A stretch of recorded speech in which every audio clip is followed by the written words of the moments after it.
देखो, अंडा खाने का असली मजा ना ठंड में ही है, तो इससे पहले कि ठंड पूरी तरह चली जाए तुम फटाफट से ये रेसिपी बना लो। शुरुआत करेंगे अंडों को क्रैक कर एक बाउल में ऐड करने से।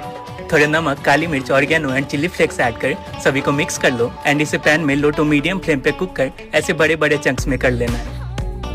अब दोबारा से पैन में ऐड करो ऑयल एंड बटर, काफी सारा गार्लिक एंड इसे जरा सा भून कर वही सेम स्पाइसेस जो हमने अंडों में ऐड करे थे, फ्रेश क्रीम के साथ चीज slices and egg chunks add कर इन्हें सॉसेज में अच्छे से कोट कर लेना है। लास्ट में थोड़े बारीक कटे धनिया पत्ता डाल दो एंड एंजॉय।